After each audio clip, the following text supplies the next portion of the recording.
Ito guys, ang napakagandang Gambuwas Orchard. Mayroon ditong pool at mga napaka-eleganting mga rooms. Para kang nasa ibang bansa pag nandito ka.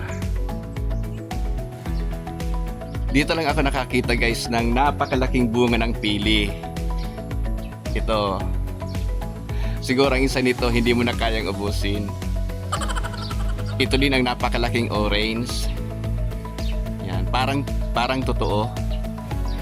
Napakaganda. Ito guys, alam nyo ba kung anong klaseng prutas ito? Ang tawag pala nito guys ay lychee. Lychee chinensis. Yan, parang ngayon ko lang ito narinig. Ito din ang napakalaking grapes. Parang ang sarap kainin. At ito naman ang napakalaking mango. Hinog na siya guys. Pag nandito ka, talagang ma-appreciate mo yung napakagandang view ng lugar na ito.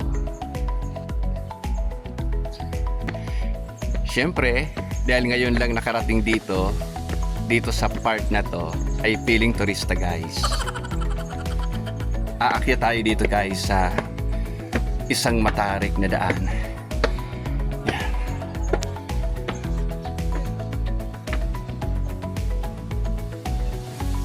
At meron din dito guys na mini swimming pool.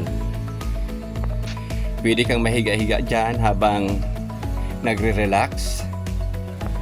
Kagaya nito guys, feeling mayaman. Pag gusto mong mag-stay dito, ito guys ang mga cabana. Yan. Ito pa ang mga lugar na pwede mong makita pag nandito ka. Mayroon ditong napakagandang swimming pool. Talagang may enjoy mo dito guys ang napakagandang ambience ng lugar na ito. At napakasariwa ng hangin. Maraming punong kahoy na nakalilim sa ibang portion ng lugar na ito. Kung kasama mo ang jowa mo, pwede kayong magpa-picture dito. Ang ganda guys.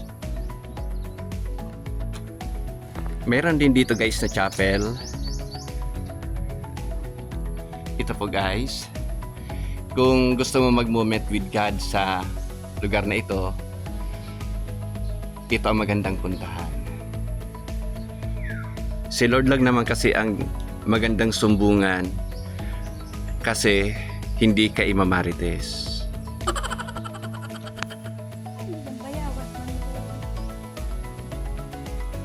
Kung nagustuhan yung video na ito, paki-follow na lang, like, and share. Bye-bye!